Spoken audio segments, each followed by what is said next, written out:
What's up, everybody? This is Cha Cha Mystique, and you now tuned into Live at Radio. We got an interesting, amazing interview, a long awaited interview, as a matter of fact, with the one and only Lazarus in the building. So go get your smokes, go get your drinks, go get your popcorn, and we'll be right back with it, though.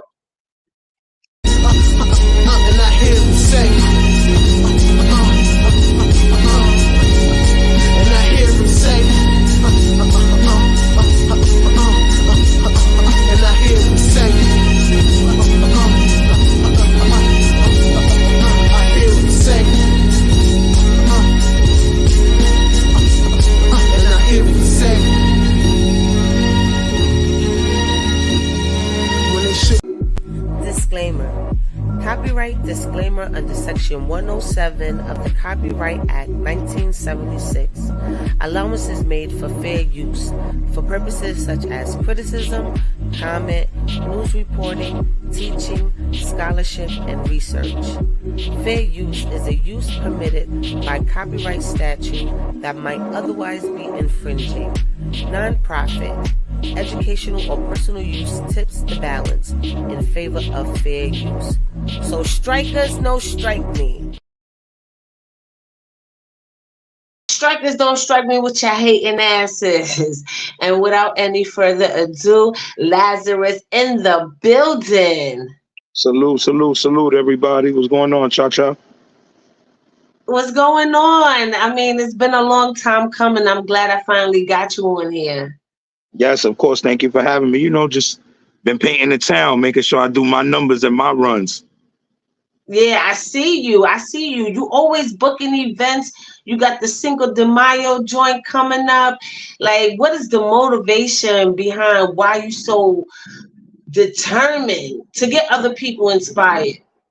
Because you're only as good as your last hit, and people tend to forget that. Even some of the greatest hits, we forget. So you always got to try to make sure that you're staying relevant, whether it's in promotion wise, whether it's a public appearances.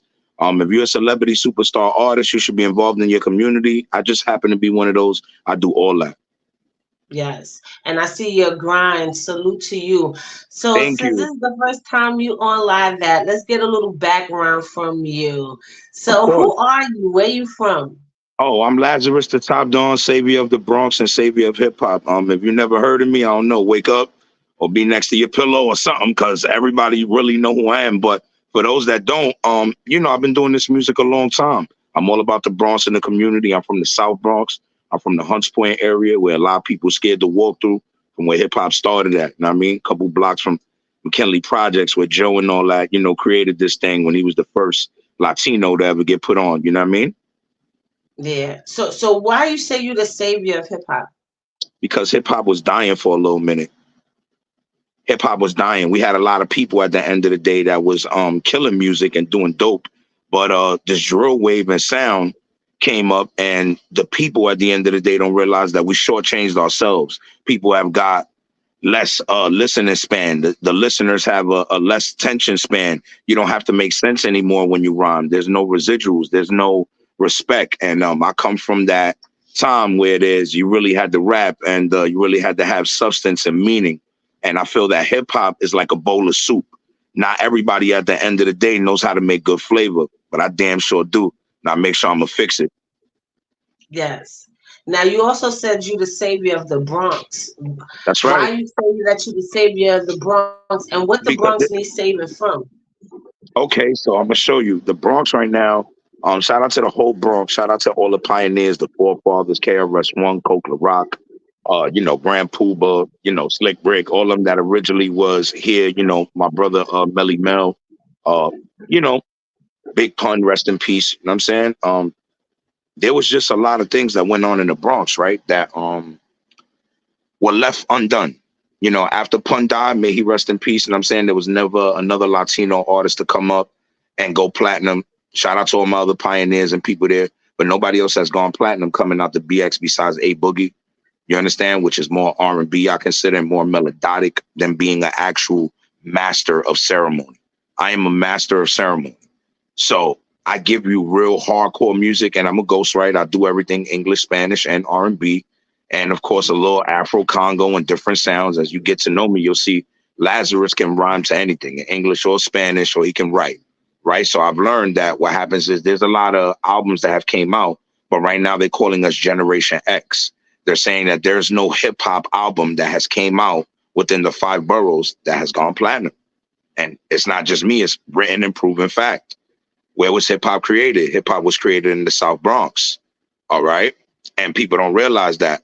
So at the end of the day, right, even though we have these other people that's out, who you hear next that's coming out of the Bronx at the end of the day that have their hits consistent on the radio, music that you can understand, and something that I call timeless music. Don't get me wrong. I'm not saying we don't have good music, but timeless music is something a little bit different. So that's the mission that I'm on, to give you music that will be remembered for generations and generations on. And sometimes people don't give you your flowers while you're alive. So that's why before I made the statement that the Bronx needed saving, I said to myself, I'm going to save it myself. Yeah. And, a lot of people will argue with a few points that you have there. But one of the things that I do want to chime in on, a lot of things are changing in the Bronx. Do you feel like, the wave of gentrification might be playing a part of that? Because we see the South Bronx being gentrified, as well as a lot of the classic dark places in the Bronx that are still legendary. So do you think that plays a part in its sound and stuff like that, conveying the message of the Bronx to the world? No, shout out to Saving the Bronx. Regularly away from rap, I work in the hospital. I save the youth every single day. I look at our teenagers and everybody fighting and this disease of gun violence and people wanting to hurt each other and going left and right in the Bronx. That's not saving the Bronx. The OGs that we used to have, that we glorified and do everything, they're not teaching the young boys or teaching anybody to make a difference in the Bronx. So how can we complain about something, right, that we're not fixing? Then it becomes ignorant. This is why I think on a different molecular level, and people have to understand that. You have to think molecular. And the reason why I say that is because gentrification happens everywhere. And people don't realize that it comes from humanitarians and rich investors that foresee a better place for you to live in. Just imagine if you didn't have these rich investors and these people, the Bronx would still be a swampland. You will still have everything left and right, burning buildings, junkies sleeping in buildings, which you still do see in these, nice building and complexes they're creating now. But people don't realize that that comes from being relevant and having currency. And currency at the end of the day is not something that stops for us and becomes less. It becomes more. So to have something more beautiful, you need more of it. How can we have more of it if we're busy killing each other? Somebody got to stand up for us. I don't care if you black, white, purple, green, pink. You represent the Bronx, then show me you represent the Bronx. I'm a little bit different. I got the Bronx tattooed on me 3 times. That's because I love the Bronx and I love the borough and I would die for it. I'm willing to be a humanitarian. If I was a billionaire, I would invest in the buildings for old folks. I would do many different things. I would change bus routes. There'd be many things that they would look at me and say, wow, I don't think I could just look at him as an MC, the way how proudly he is of the Bronx. Shout out to Vanessa Gibson. That's a close friend of mine. She's doing a great job. I can't blame her for what has already been embedded in my borough for over 20 years or 30 years. You can only fix a certain amount of things in a certain turn. And we need a helping hand. And people don't realize it, but that helping hand is by gentrifying things, because what it does is that it forces you to be able to make more money if you want to reside where you're supposed to love. Do you think that's going to be an easy task for a lot of people, as opposed and possibly pushing out the raw talent? Because let's keep it real, talent is of the people. The people with the most rawest talent and the most influential talent came from the have-nots, basically had nothing. You know what I'm saying? Do Correct. you feel like that'll change the sound of that, like that No. so-called American dream of an MC come from rags to riches, or based off of pure talent and work ethic?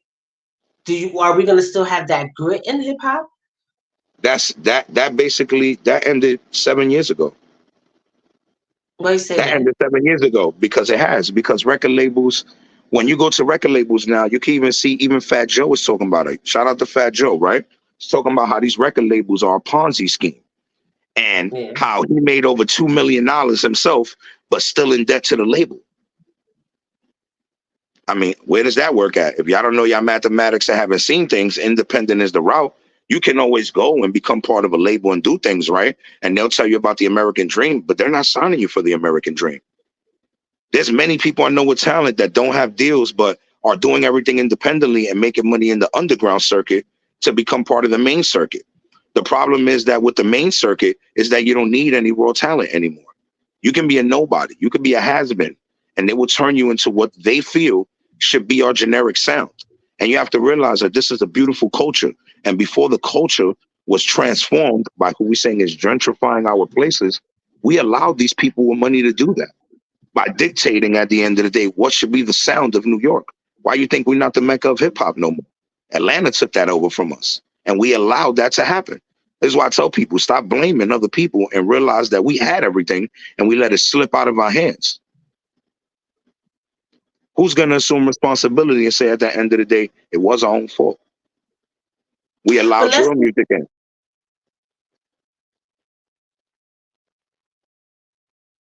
and different things like that. And then not only that, even now with the streaming, like artists are just now getting 1 cent.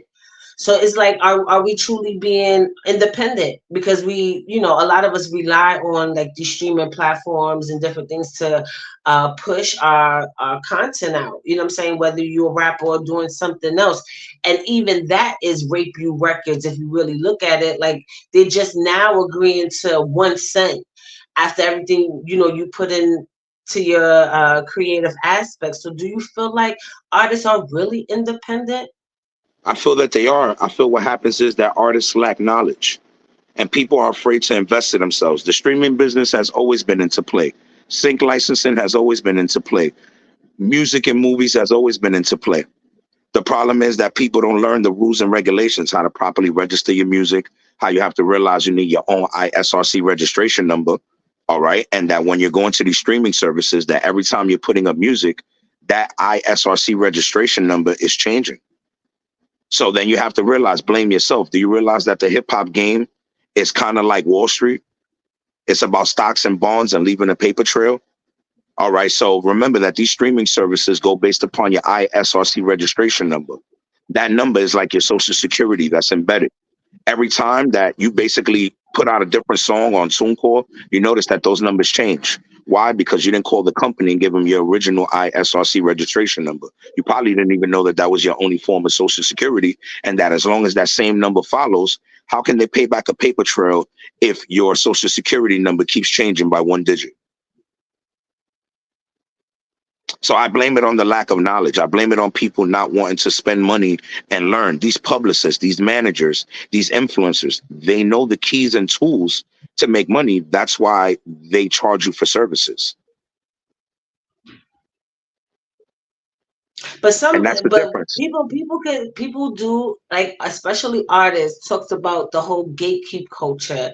Like when you say things like that, especially when you talk about other people in the industry like PRs and managers and different things like that. Hmm. Sometimes you can hire those people and they still don't pass that information on to you, or create a company and have you signed under to them on top of what you already be paying for. People do be dealing with different things like that in the industry. You know what I'm saying? Where you paying for a PR, but they're getting double paid off of you because they got you under some kind of hidden contract or whatever the case may be, being that they're dealing with you. What do you say to those artists that come across those people who do gatekeeping? Let's keep it real. This I'm industry gonna be is honest. big, but it's small at the same time. What I'm gonna tell you is gonna ruffle your tail feathers and probably gonna have one of the most streams and looks on this page. Once again, that's lacking education and tenacity. Remember, why would you want to join something that you're not fully aware of? As you get older, you have to realize you can only blame yourself. Someone else is also selling you a service for knowledge that you're lacking yourself. That's public information. So really, were you trying to really find out what you were trying to do, or were you trying to get the fastest way out because you assumed that skipping steps would get you to where it's at, to blame someone else for charging you a consultation for your lack of intelligence? I mean, are you kidding me? I'm I sorry. like that. I know how to roll the dice, but before I play the game, I need to know the ins and out. We So, playing the so white what man's what game. was you doing to be well informed, and what you suggest other up and coming artists? You know what I'm saying? That's just now stepping, because you seasoned, you've been out for a minute, and Hmm. the way you're talking is like almost like you had to experience. It's like trial and error. Like you had to go through the fuck shit to be able to know something. So some things you can't pay for, and even if Correct. you, and some things is not as simple as a Google search. Like everybody runs to Google and stuff like this. This all in every reality. There's also like this alternative lane, so to speak, right? That Yeah. a special few follow to get to the same destination a lot of people are going. So what do you say to that? Like, how do people find out this information and be aware about how to handle their career in music? The first one starts off with a sprinkle of humility, being humble, and at the end of the day, knowing how to have a sensitive ear and making sure that you have the right positive circle of people around you, which is easier said than done. When you're coming up, the first thing you think is, yo, I'm gonna get on Uncle Ralph's video music box. I'm gonna be the man. I got 2 Chainz. Look, Cha Cha feeling me. Everybody else like what I'm doing. And that's not even what it's about. You don't even realize that this is a market that you're selling, and that it's the hardest market that you can ever enter. Music is the hardest thing to sell in the actual world. All right, because it's entertainment. So once I know I'm into entertainment business, right, I start saying to myself, I have to be around people that are smarter than me. And I have to stop being around yes men and yes women, which are usually my friends that tell me everything I say that's hot, but it's hot to them and it's not hot to the world. The second thing is, right, being able to let go. And what I go is called let go of your ego and bond, which, like I said, what I'm going to tell you is going to be hard. It's easier said than done. The reason why is because you have to realize once you're making music, you're no longer making music for yourself. If you were rich enough, you would purchase your own stuff. You would be a billionaire already. You're actually catching the ear of blissful listeners that are trying to go through experiences. Once you realize your music is your own intellectual property, the Wait, point time is out. I like that. You said blissful is listeners. What? blissful listeners, right, start learning that it's your memories and experiences, No, but and you they can said relate. something after that. Oh, what? I said a lot there, so I was trying. What did I Yeah, say that I you missed? did. That was fire. I'm sorry. I wanted you to repeat that real fast. Yeah, Blissful you see, when I listeners, when I'm something. flowing, I'm giving Mm. to you naturally what I've learned. So that goes to show you, like, it's not a script, it's not written. It's because I'm telling you what it really takes to be able to make it. So once you start realizing that you're not making music for the basically yourself, that it's for the consumers, and that blissful listeners basically are looking for your intellectual property, which is what you own. You start realizing that your music is for other listeners that are looking for those experience and memories, and people will always relate to that. And that's how you know So, when you want to so sell your how music. do people? How would people be able to decipher? Because I know sometimes. Oh, dag! I forgot I put makeup on. I'm scratching my eyes. Sorry, Okay. but I know how people talk about things like that, trying to sack. Cause there's like a great debate in hip hop. Either you making music for the listeners, or you making music that you want to create music for your soul. And people would say when you think about the consumer a little bit too much, it takes away from the creative process and everything starts to sound generic.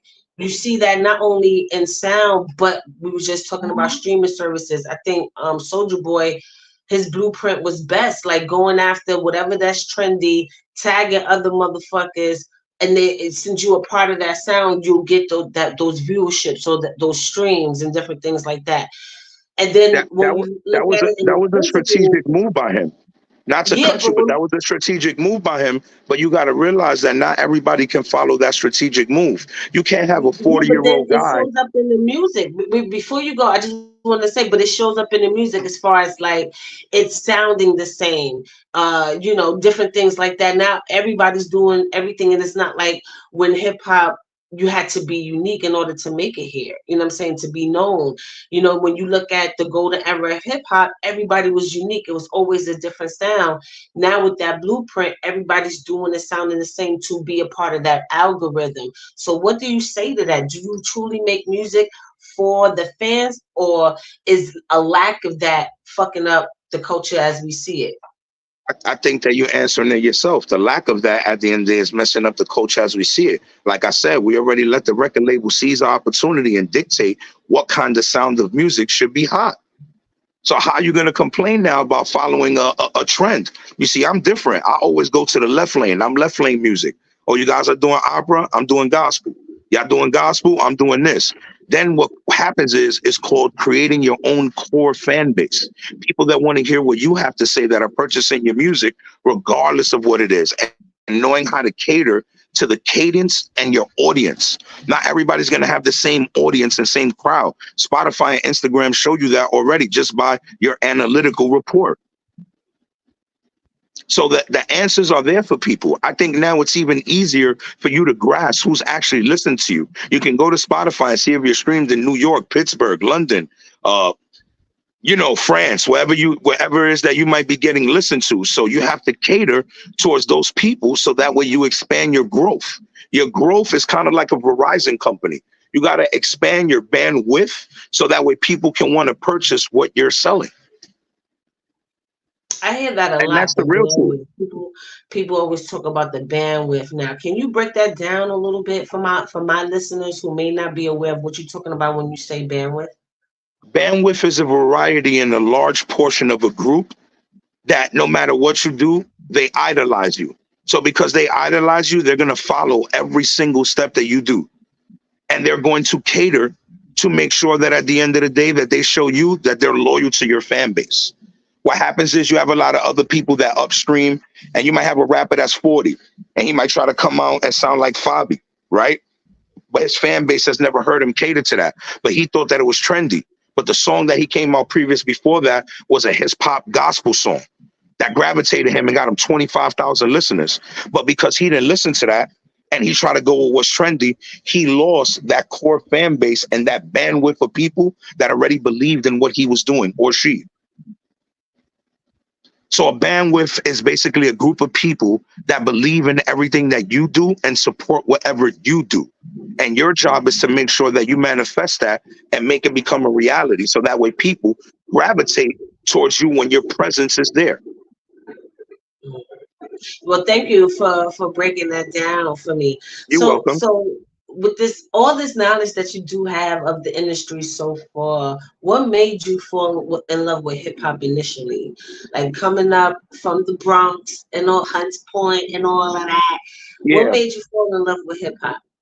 Well, music is in my bloodline. You know, my name Lazaris, the top dog, for a reason. It's not just because I made it up. My uncles, may they rest in peace, were famous in music all from Cuba and got 2 streets renamed after them in the Bronx and 1 in Manhattan. So I come from a family lineage of Dons. My uncle's name was Don Quique, Don Arsenio, right, and Don Raul. And they all had a band together and came here before the color barrier, before hip hop was created, and performed in the Penguin nightclub in the South Bronx with hip hop and Afro Congo sounds. All I did was pick up from my bloodline, keep the name, and show people that I've been in love with music and hip hop before it was created, because I was around people that were the forefathers and forefront of it. And the reason I love it is because I love the overall process and the whole creation of it. When I mean creating the lyrics, creating the beats and the generic snares and sounds, coagulating and putting together the voice and tonality to make the song end up being a track that you think of, which was really an audio recording. It just fascinates me, like the human brain. So what was the song? What was the specific song that made you never look back? Wow. That's hard because it's 2 of them, so that's very hard. So let's hear it. If I was to say that, it would definitely have to be Pun on Glamorous Life, and it would have to be Nas, It Ain't Hard to Tell. Tough. Classical, real hip hop, boom bap, jazzy. Oh my God, I didn't expect that guy to be able to have that kind of vocabulary and vernacular coming from the projects. They already deem us ignorant. Perception to the world. That's one thing that makes me appreciate hip hop, because, you know, people outside of New York, outside of the hoods, they will automatically prejudge people like us. You know what I'm saying? And not realizing that we are actually brilliant. Some in a twisted kind of way, but even the worst person got a level of genius to them that you gotta respect at some point, you know? And that's one of the things, huh? You said it for me, you see?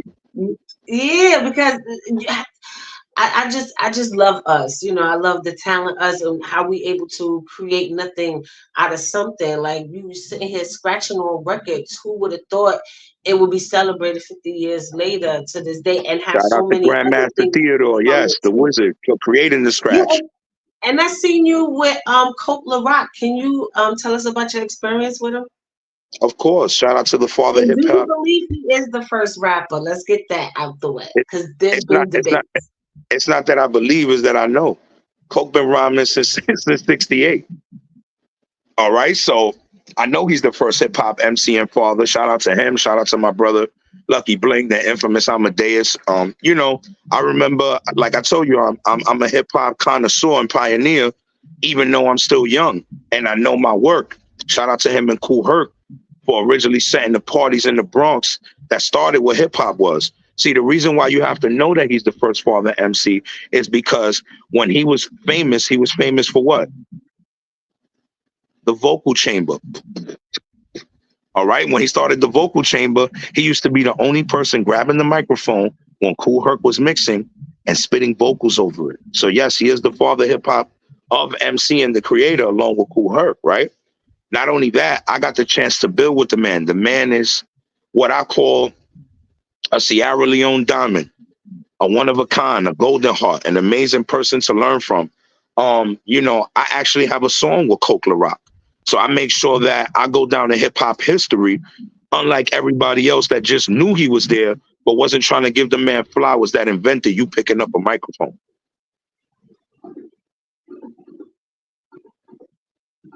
Now here's the little debates, right? They would say, Okay. you know, people been rapping before 68. When you look at Pygmy Martell and you know a lot of people who were originally famous for being comedians but really had that cadence in front of a beat, you know, they talk about that, and then they talk about, you know, Kool Herc wasn't the only one doing back to school jams and house parties and different things like that. That's always been a part of the culture, not even just in the Bronx but throughout the whole New York City. So what do you say to that? What I say to that is that's hearsay and they say. It wasn't publicly documented. You wasn't thinking about it till now. And you can't be upset that the forefathers and the stars that did it got their recognition. If it was out worldwide, shout out to Disco King Mario. I knew about Yeah, him. I know about I was Disco just King about to Mario. I mention know him. about It's the like stuff you that's read there. my But you brain. have to remember, none of them ever stepped to the father MC and said, well, listen, you're not the first MC. Let's battle for it. Let's take this. I Mm. never seen nobody pull out two turntables and tell Kool Herc, well, you trash. I'm going to battle you and I've been doing parties before you. Stop it. You mad because they got glorified and it wasn't you. That's the problem with people. We don't know how to celebrate our legends while they're alive. Same thing happened with Michael. You got to With look one at that. Michael, Michael Mike Jackson. Jackson. Of Okay. course. Of course. Oh, he's not the king of pop. He's not this. You ever heard Jay-Z say that? Or you saw Jay-Z bring him out on tour? That's why I say there's a difference in who is pushing the culture forward and who is upset with the culture. You could be upset with the culture all you want and tell me that you did this and you did that. But if you don't have any public proof, just like in court of law, that's a great case you made, buddy. I like how Show you me your put that. public document. Show me your record.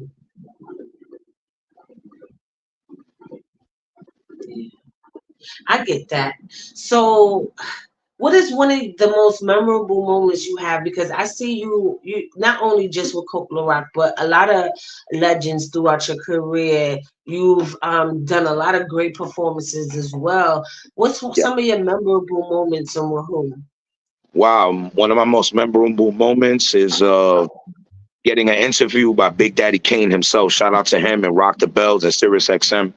Just to be able to talk to him and talk to him like if he was my older father or my brother without even a problem. Just like, yo, salute, big bro. Thank you for everything you've done for the culture. You know, you got guys like me that's sitting here and respecting and trying to follow your lead and steps and, you know, keep the torch ignited and show people that hip hop is something that's timeless and came from us. And that's one. And then the second one will have to be 200 Deep and get interviewed by DJ K Slate. Rest in peace to my brother DJ K Rest Slate, in the peace to drama K king in the fucking Slade. building. Yeah. I remember when he first played my first record, and put me up on Sirius XM. And I remember when my friends didn't even like him. They weren't even cool with him. They were like, yo, how you on K Slay? We were worried about this. They was worried about, other DJs. That's when everybody had their favorite DJ. And I was like, nah, you crazy, man. It's the Drama King. I expect him to drop a bomb on you every time you hear something. So he played my single the first time. And then afterwards, rest in peace to him. And, shout out to his family. They called me up to do the 200 Deep and Running. So that's an experience I'll never forget. I got a song with 200 solidified other artists. I got one of the hardest verses on there where I even shout out him and Coogee Rap and Daddy Kane. And that didn't come from me. I actually got a message on my Instagram from Big Daddy Kane thanking me and bigging me up and telling me I had one of the toughest verses. That was enough for me right there. Yeah, shout out to all of them. You know what I'm saying? But I want to stay on K Slay a little bit. Do you feel like people are actually respecting his legacy now after he's gone? Do you feel like they still giving him his flowers? Yeah, of course. Shout out to Papoose. Shout out, to Spazzo. I see them at the end of the day still carrying his torch, still keeping the street sweepers alive. Pat, is doing an amazing job on the radio.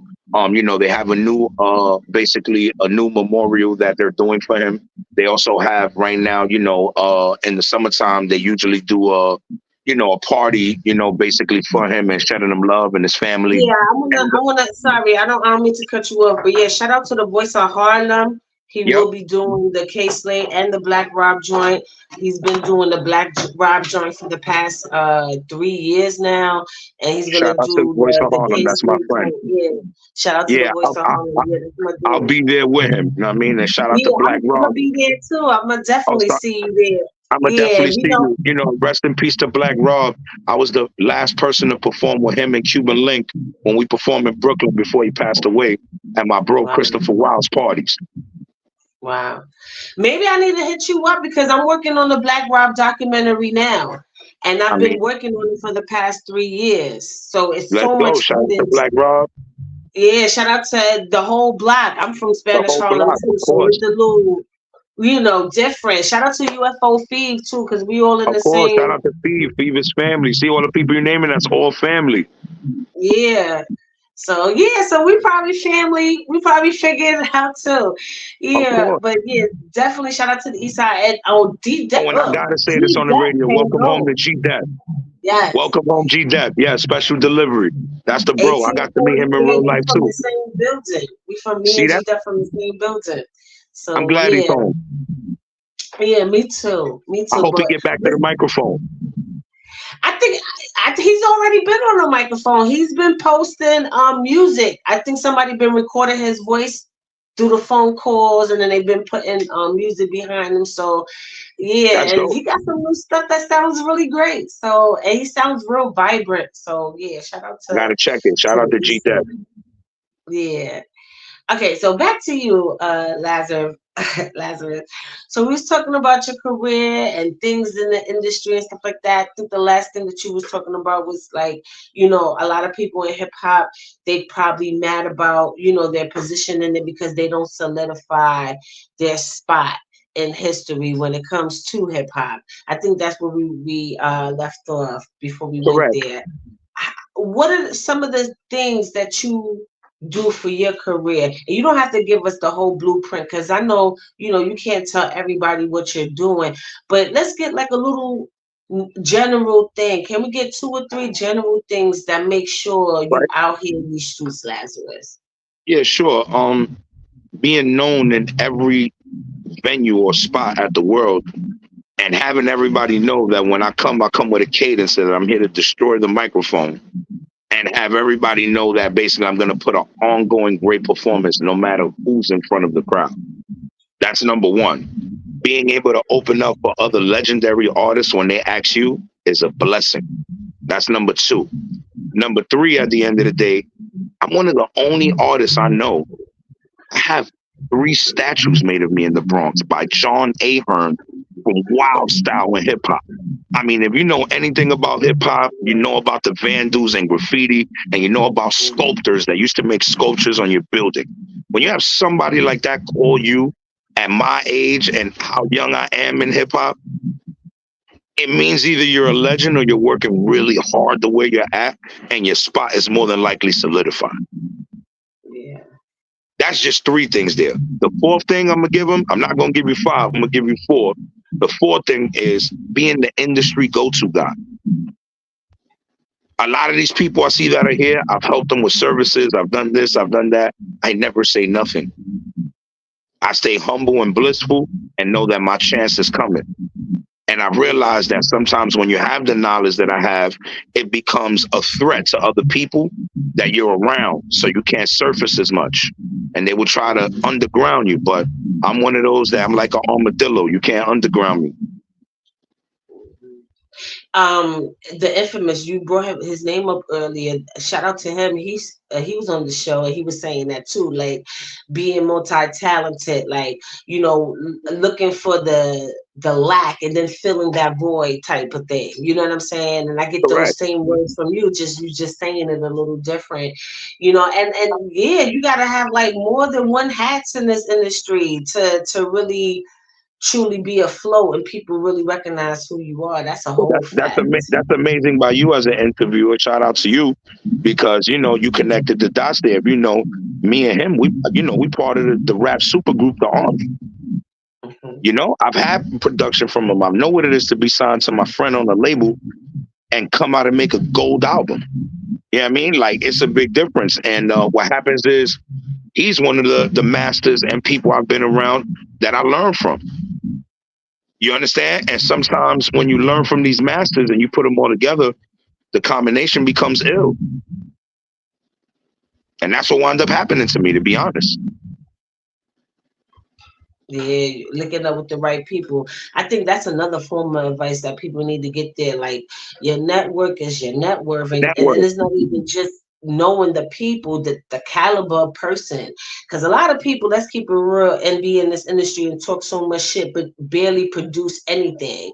They, you know, yeah. But then you have those people that be at the right place at the right time and really are the plug for real. Like, really could connect you, even if it's not directly to the person. They know somebody. Correct. Yeah. And the other part is investing in yourself and banking on yourself. Yeah. You can't expect others to bank on you if you don't bank on yourself. That's a whole fact. And that's another form of investment. Like, people always talk about money and different things like that. Sometimes it could be another skill that you have that could be an investment to the other dream. It could be, you know, just you being great to work with. You know what I'm saying? Because anybody could be an engineer, but not everybody be able to witness a great experience with an engineer. People have shitty engineers. People have great engineers that bring out the best in you. So, you know, it's a combination, a good balance of all those things, I believe. Yeah. Talk to them, Chacha. I don't even think they need to hear me. You telling them yourself. No, we doing this thing together. You see what I'm saying? I was just about to ask you too, with the Cinco de Mayo thing coming up. Oh, before we get to that, the autism, because not only do you do performance events, but you do things for a cause. And I do see you giving back to the community throughout these years. I think one of the next things that you're doing is autism. Can you explain why autism and how does it affect you? Well, God bless to all the people and all the single parents and all the united parents and all the wonderful children that might be, you know, suffering through this exceptional disease or sickness that we want to call autism, right?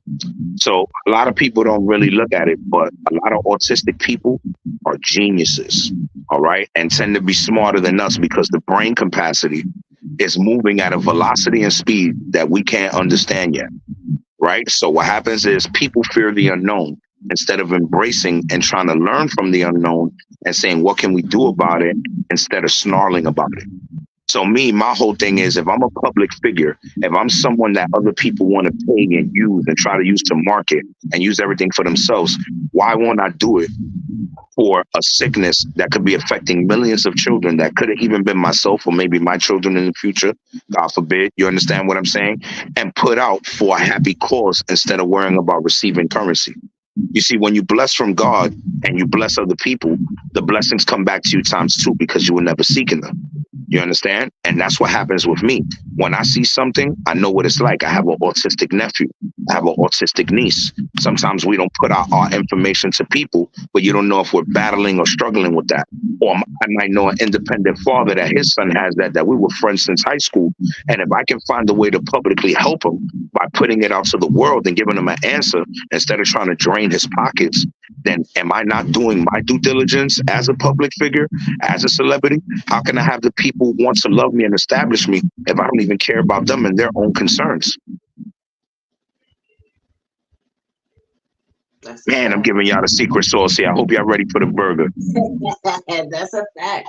Yeah, because I think, people do need to give back, especially when, they're a part of a culture and receive so many blessings from a culture. The least you could do is pay it forward to those, that may not have it. Because I think at some point they support you. Even going to these events, they support you. Correct. So I definitely get that. Okay, so the Cinco de Mayo situation, what is that? Oh, the Cinco de Mayo situation. Shout out to my producer, Blue Diaz, super producer. We throwing his birthday party / there. So Canna Art is an event space that has been doing a lot of hip hop showcases for a while.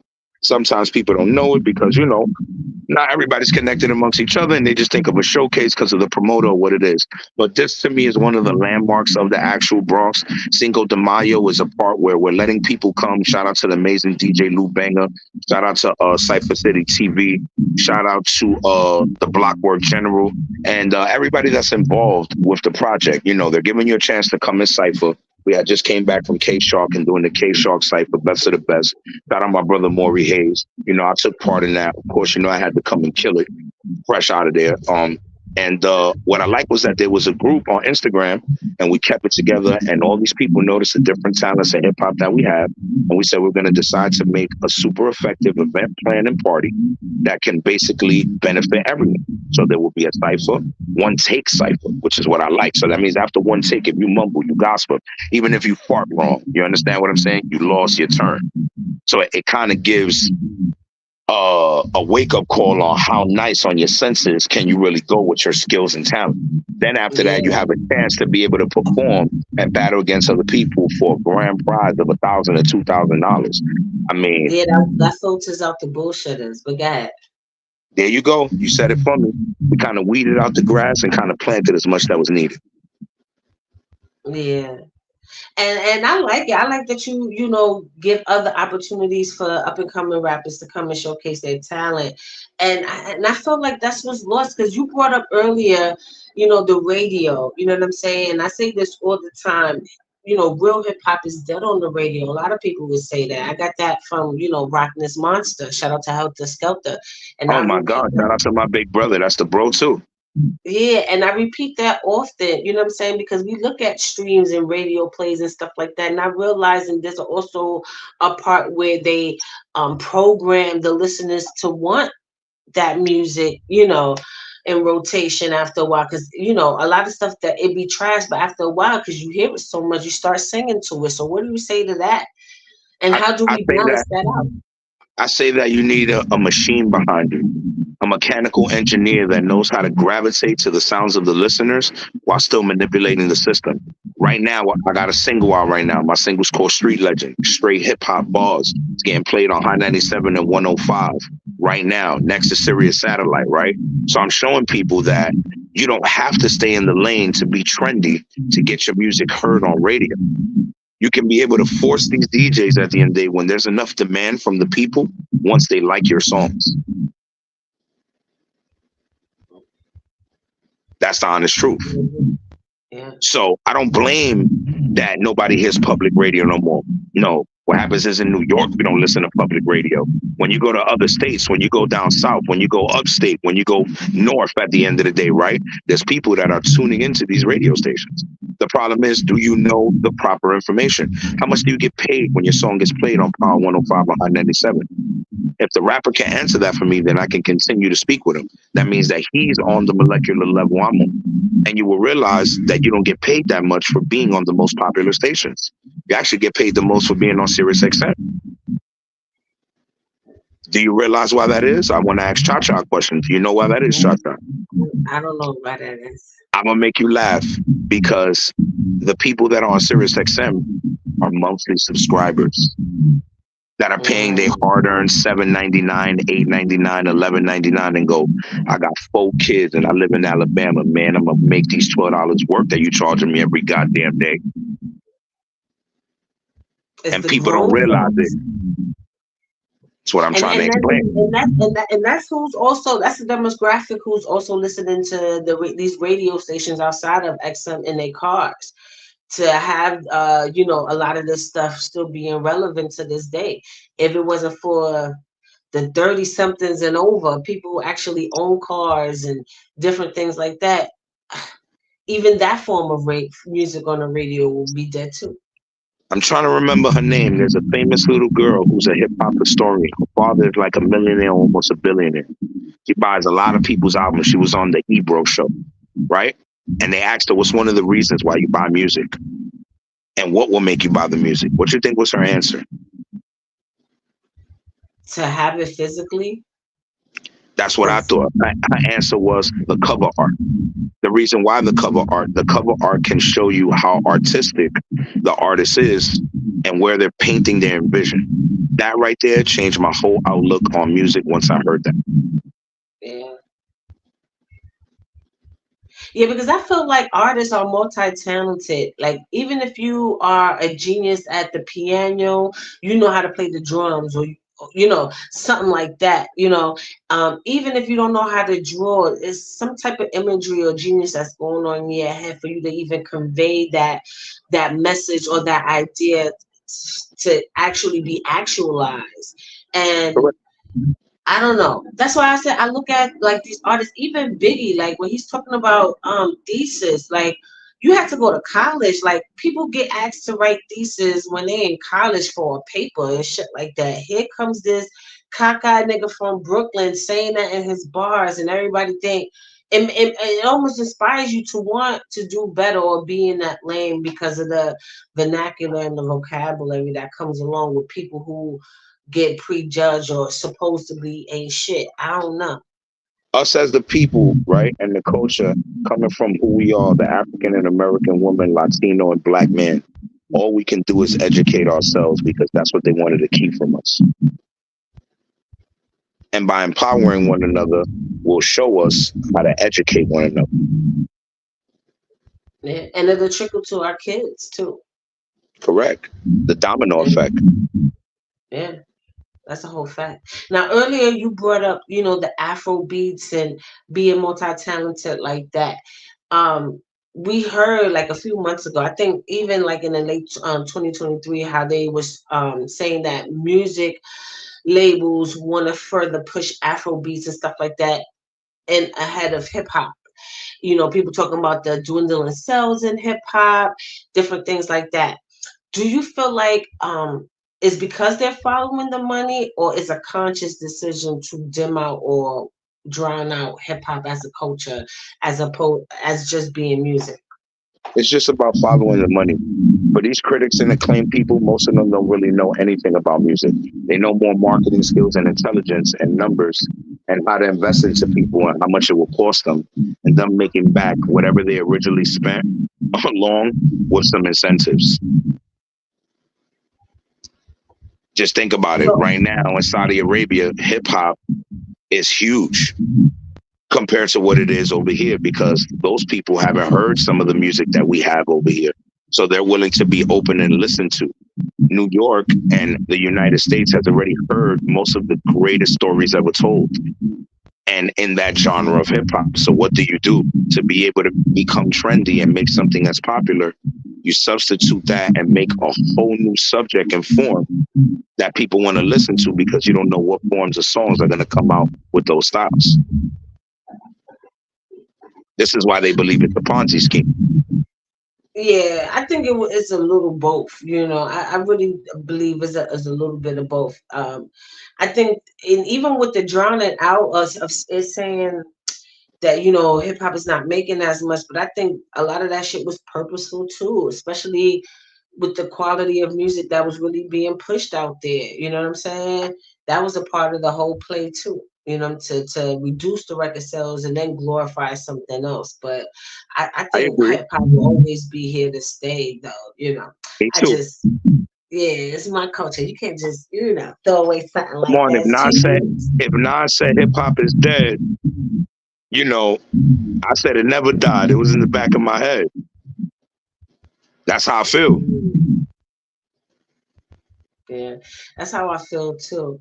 So moving forward, oh yeah, the cannabis. You was talking about canna art.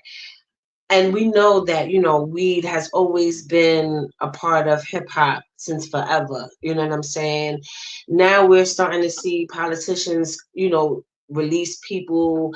We going through like this whole new transition. But do you feel like it's really going to be us making the bulk of the money off of the cannabis industry? Of course not.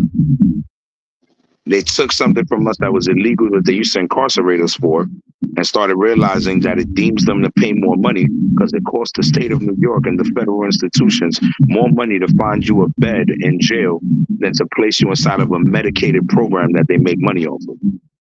And what they go and do, crime is horrendous. People are going crazy. So what we do, we fake give you laws stating that marijuana is legal for you to be able to smoke and be able to deem and have yourself and purchase. But to be able to sell it, you have to buy an emblem from us that costs nearly all of your savings. Man, getting They're all those answering you right there. licenses. We will give you an inch, but you can't take a yard. Yeah. Now, we spoke about Fat Joe earlier and him being one of your influences. We know that he was recently moderating a discussion about jail reform and cannabis with vice president and stuff. Do you really feel like they had the conversation, like how they were supposed to have the conversation, or hip hop? This was another way of hip hop being used again. No, I feel they probably had the conversation the way it was supposed to. And sometimes when you do that, it ruffles people's tail feathers. And it's not always going to be a conversation that answers that people like. That's the difference. Remember, in this world, we're dealing with a world where people always want what they can't have. And sometimes when we can't have it, we become tangible like children. We're upset because it's not given to us and we're trying to find a way. And I salute to him as a spokesman, as a person, as a Latino brother that was able to break the barrier when only African American culture was here. For him to step up like that, you don't got to like him, but you have to respect him. Because a lot of other people will tuck their tail in their pants and not even try to converse in that kind of conversation. That's a fact. Yeah.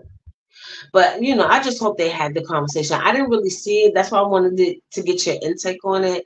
I didn't really see it, but it kind of triggered me. I'm not gonna even hold you because I'm like, I've been at concerts where they will have, ambulance chasers on there conveying a propaganda message, and I see how these politicians use hip hop, use the culture, uses its influence to convey their message and different things like that. And when I saw that, I was really hoping, I was like, please, I hope this is not another one of those moments where hip hop again is being used to project this false narrative of a message they want Black people and Latino people to abide to. I just think it's weird sometimes. And almost disappointing. Let me just say this, almost disappointing because when you listen to these icons, when you hear their music, when you hear the suffrage and stuff like that, for a lot of them, I think they should know better. Or was they just saying that because it sound cool? Or was they saying that to be relatable to the underdog? Do they Yeah, really believe that this thing is happening I agree with you to a certain extent and point too. It's just, like I said, we can't please everyone and we try to give different answers, but the hidden truth will always be hidden from us. But it just matters on the caliber of person. I mean, if you know who is speaking and what is done, you have to have trust and faith in them to have that conversation. Same way I did. And I won't know until I'm in that position and maybe I can change that conversation. here? Yeah, that's a fact. Yeah. So what do we have looking forward to Lazarus? Because I see you drop music all the time. Can we talk about your music? Of course, yeah, sure. My latest single right now is called Street Legend, produced by my brother Blue Diaz, super producer. Shout out to Power 105 and High 97, already airing my record out. Yeah, I Street saw Legend is him based. show it. Hold on.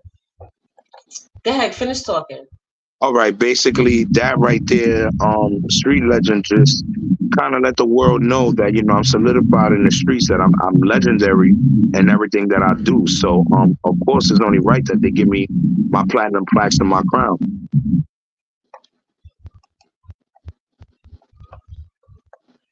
Yeah, hold on. It's okay. I'm trying to show it, share my screen a little bit. Okay. While she's staring at her screen, then I'm just constantly in hip hop. Honestly, to tell y'all the truth. Nope, that's me and Dice Peso. Wait, I can't That's play me and all Dice of it. Peso. Shout out to Dice. That's our single called Knock It Off, produced by the legendary Cover. That's on all radios and platforms already. Actually, we got a plaque coming from 98.5 K Mix Radio. We number 6 in the top 10. Yeah, this is where I was seeing, your fourth annual autism awareness event, the Single de Mayo, and I'm like, yeah. But I follow you a lot, so you was on one Rough Thank you. Riders Radio. Yes, Yeah. that's my other single, The Glamorous Life, produced by super producer Blue Diaz as well too. Yeah. So how do you, because a lot of people, you know what I'm saying, it's hard to find good producers nowadays. Everybody's and their mother is a producer. So do you have like a formula? Is it people that you've been dealing with or like word of mouth? You try out new producers. What is your process like? My process is like I listen to the sounds that they put together, and there's a difference between beat makers and producers. Like people don't understand the difference. A beat maker is just the guy that's going to put together the sounds and sell you the sounds. Producers are the ones that are going to create the beats, make the sounds, and give you a concept and help you make the track come to life and envision. So once you learn those differences, then you learn how to weed out who you work with. Then it's your creative process. My creative process is real fast. I make music right on the spot. And usually I go back and forth for choruses with things that either the producer incorporated or the first thought that came to my mind, and I asked them, and then I wound up putting it together. That's that's really dope. So do we have to look forward to like a single or a project? Oh, well, yeah, I have my first album that's called Success in My Path, Volume 1. I had Billboard Success. I had over, 476,000 spins on there. I got my new album coming out. It's already done. It's called The Life of a Dawn, Volume 1. I want you to take a walk in the life with me and realize why I'm a dawn.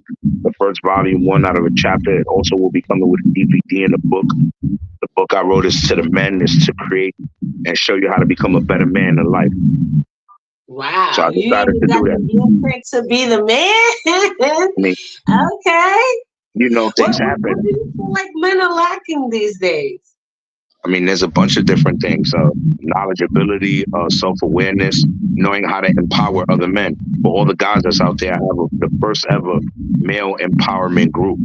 You understand? You see a lot of women empowerment. You even have Women Empowerment Month. You don't have Male Empowerment Month.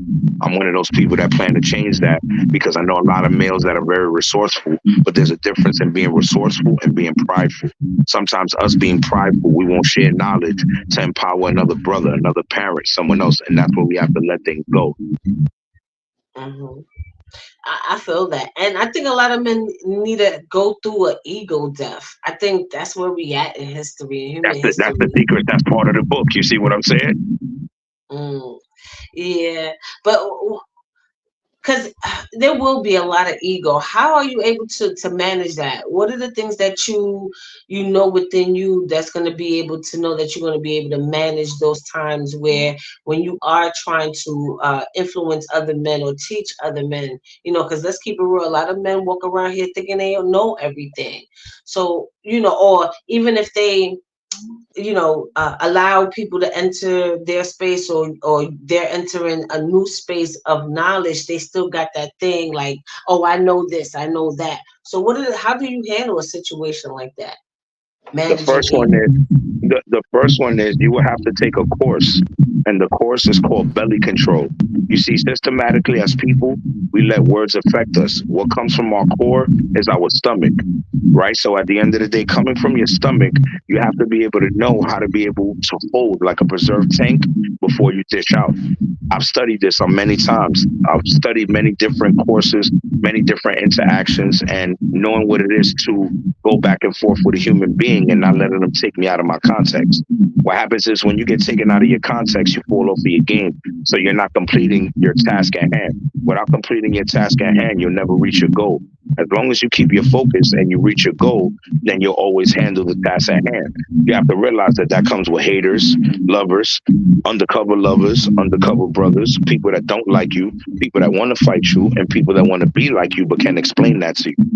So until you really one with oneself and know how to deem yourself, you won't be able to get to this level. It takes a lot of inner peace and practice for yourself. Yeah. If I don't have peace within myself, how can I hold something else that somebody says? If I don't know how to take constructive criticism, how can I even listen to you on this interview? So it's a lot of self training, a lot of self mechanisms. It reminds you of like Robocop and Terminator. You have to train, you have to prepare yourself. The mind is a terrible thing to waste. And one of the strongest muscles outside of the heart. I think a Correct. lot of people really need to go inside, because people do get prideful with information, or like status, or whatever the case may be. But it's glad to see that I think there is a need for new leadership out here. I think a lot of people that are in those positions already proved themselves to be otherwise. I would like to see new leadership coming from unexpected places as well. How do you feel about that? Do you think there's a lack, and why does that lack exist when it comes to leadership? Because people don't ever want to be assumed in the position to be able to say that they made a judgment for everyone to follow and fail at it.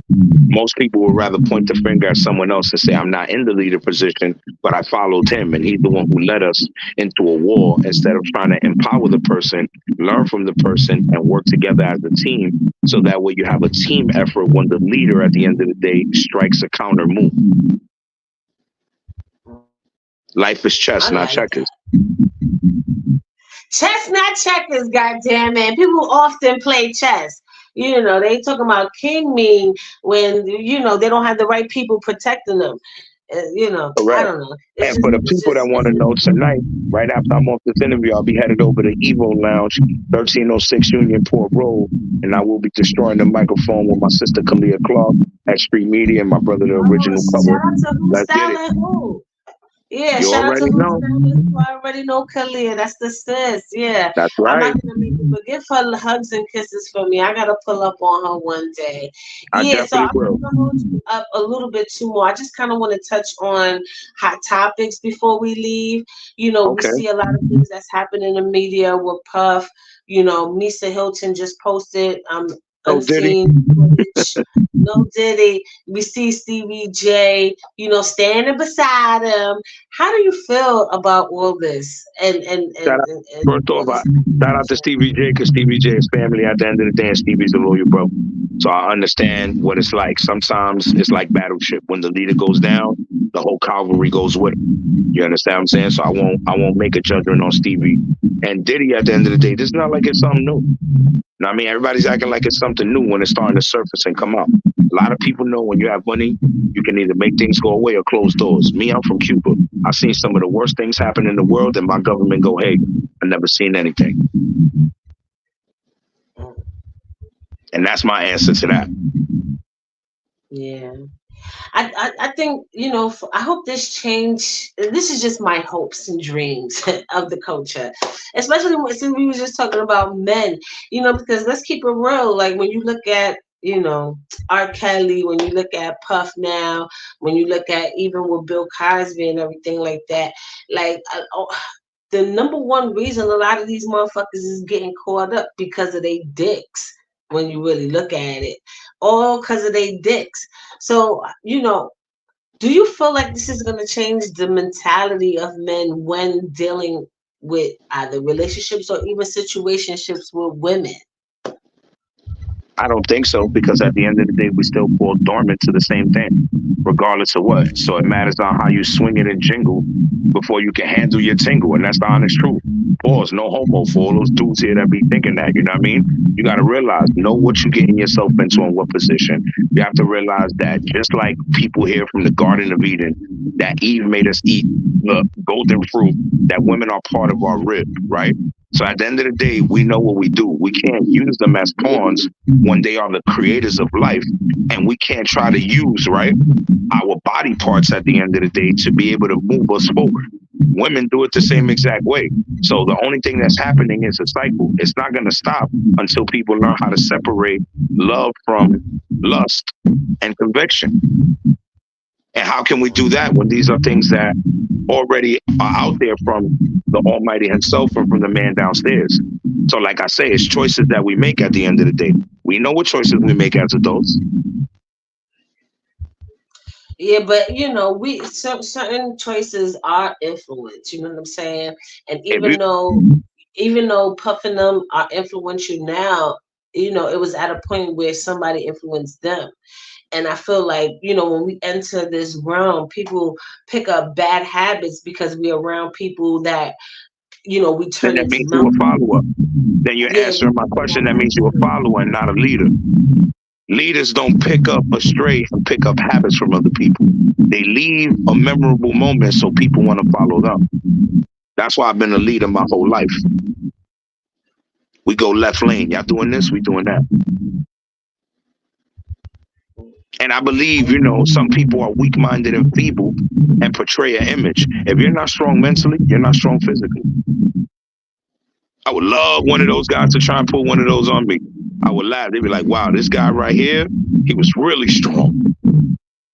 Because it's hard for you to influence me. It's hard for you to have me gravitate towards what you're doing, because I'm so into myself as a human being and trying to push forward that I don't have time to think about what you're doing.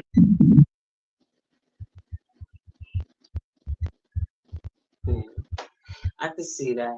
But not a lot of, like you said, is mental. You got to be strong mental. You got to go through some type of mental toughness in your life at some Well, point. And I think remember, a lot of mental health and awareness is one of the most serious things out here right now, besides gun violence. So yeah, right they're now, both I'm glad you diseases. said right now. Hmm. Yeah.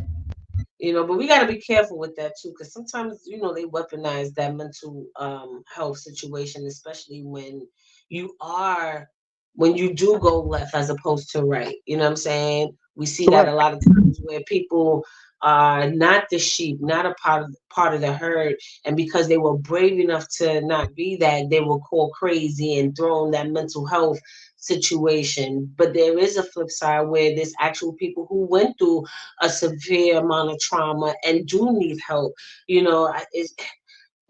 We at weird ass fucking times where the very thing that could save you can possibly destroy you.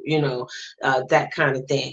And we see that even with the vices when you look at P Diddy and stuff like that. You around these people that can actually change your life, but to what cause? You know what I'm saying? What does this mean for the other things? What does this mean for, me trying to be righteous? It got to be one or the other. How can you have both? Because we at a point where it's like, what are you willing to sacrifice to be able to make it? And that's what people don't realize. And if you're not willing to play the game, then don't get dealt the cards.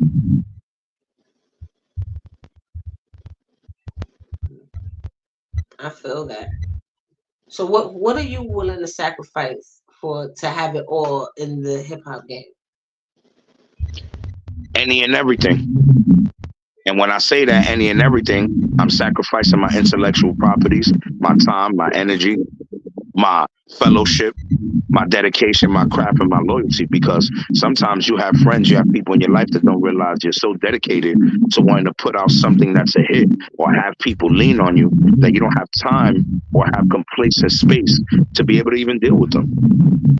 So you're giving up a part of your humanity and reality and coping with people. Sometimes family won't coexist with you because they don't realize it's the most expensive game and market that you'll be in. And you might not get the support from your loved ones at the end of the day, or you might be like me, where your lost ones are in heaven, may they rest in peace, but you still have to carry on tradition.